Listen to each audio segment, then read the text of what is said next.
তিনজন বক্তা তিন ভাবে ব্যাখ্যা করেছেন।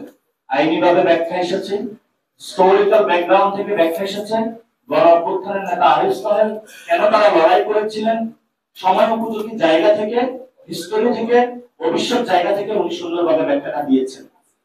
আমাদের ফরিদ ভাই হিস্টোরিক্যাল ব্যাকগ্রাউন্ড থেকে কোথায় কোথায় আমরা ভুল করেছি, কেন আজকে আমরা গর্তের মধ্যে পড়েছি, সেই বিষয়টা উনি খুব সুন্দরভাবে স্পেসিফিক ভাবে তুলে ধরেছেন আপনাদের সামনে। মুসা ভাই লিগ্যাল ফ্রেমওয়ার্ক গুলো তুলে ধরেছেন। যারা এখানে এসেছেন তিনটে ফ্রেমওয়ার্কের মাধ্যমে তিনটে আপনারা বক্তব্য পেয়েছেন। আমি লিগ্যাল ফ্রেমওয়ার্ক, হিস্টোরিক্যাল ফ্রেমওয়ার্ক ওই জায়গাটা যাব না। আমি বর্তমান রাজনৈতিক সিচুয়েশনে কি সমাধান হতে পারে সেই বিষয়টাতে যাব।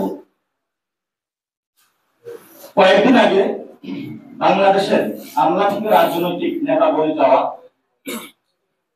আগে ছিলেন, উনি ল ডিপার্টমেন্টে পড়েছিলেন, রাজনৈতিক এক বিজ্ঞজন, উনি বললেন স্বাধীনতার পরে যদি কোনো দেশ স্বাধীন হয় তাহলে একবারই গণপরিষদ হয়, আর গণপরিষদের প্রয়োজন নাই। আমরা আরবের মধ্যে দেখেছিলাম অনেক লোক জ্ঞানী ছিল, কিন্তু কোরআনিক ভাষা তাদেরকে বলা হয়েছে তারা মূর্খ। এর মধ্যে বড় একটা মূর্খ ছিল আবু জাহেল। সে বলতো যা বলা হচ্ছে এগুলো সত্য, কিন্তু আমি মানতে পারবো না। বললো যে কেন মানতে পারবে না? বললো যদি মানি তাহলে তো আমি আর গডফাদার থাকতে পারবো না, যদি বলি মানি তাহলে তো আমার শাসন ক্ষমতা চলে যাবে। তো সেটা সমাধানের জন্য ওই যে আসনের আলাপ হচ্ছে না, এগুলো বোগাস আলাপ। তখন সে মোহাম্মদের কাছে যা বলতেছে তোমার চাঁদ তারা সূর্য সবকিছু আইনা দিব, তুমি যেগুলা বলো এগুলা ছাইড়া দাও, কারণ আমার রাজনীতি, আমার গডফাদার গিয়ে এগুলো শেষ হয়ে যাচ্ছে। তো মোহাম্মদ কি মেনেছে? মানে নাই, কারণ তার লক্ষ্যটা ছিল জনগণকে সার্ভ করা। ওই মূর্খের জন্য আমি বলতে চাই, আপনি যে বললেন যে বাংলাদেশের স্বাধীনতা আসে নাই, স্বাধীনতা হয়েছে এবং সেই সময় একটি গণপরিষদ নির্বাচন হয়েছে, আর কোনো প্রয়োজন নাই, তাহলে আমি আপনাকে বলি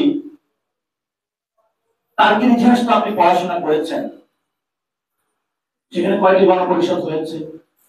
এই যে আমাদের পার্শ্ববর্তী দেশ নেপাল, এটা এই যে আপনারা আছেন আপনারাই জানেন। আপনারা তো কখনো পার্লামেন্টে যান নাই, আপনারা তো কখনো বড় মন্ত্রী হন নাই, লিগ্যাল ফ্রেমওয়ার্ক পড়াশোনা করেন নাই, ছোট্ট কমন সেন্সে এই যে নেপালের বিষয়টা আপনারা জানেন। সেখানে গণপরিষদ নির্বাচন এবং নতুন একটি কনস্টিটিউশন হয়েছে, টিউনিসিয়া হয়েছে, অসংখ্য রাষ্ট্রের উদাহরণ দেওয়া যাবে। যখন মানুষ মূর্খ হয়ে যায় সেভাবে চোখ মুখ সবকিছু বন্ধ করে রাখে, তার কাছে পৃথিবীর কোন ইতিহাস নজির তার কাছে যায় না। তার কাছে একটাই যায়, কোন ভাবে পার্লামেন্টে ঢুকবে, বিভিন্ন জায়গায় চাঁদাবাজি করবে, দখলদারিত্ব করবে, জনগণকে বোকা বানাবে, তার মাথায় হয়ে এই দান্দাগুলো খেলবে। এখন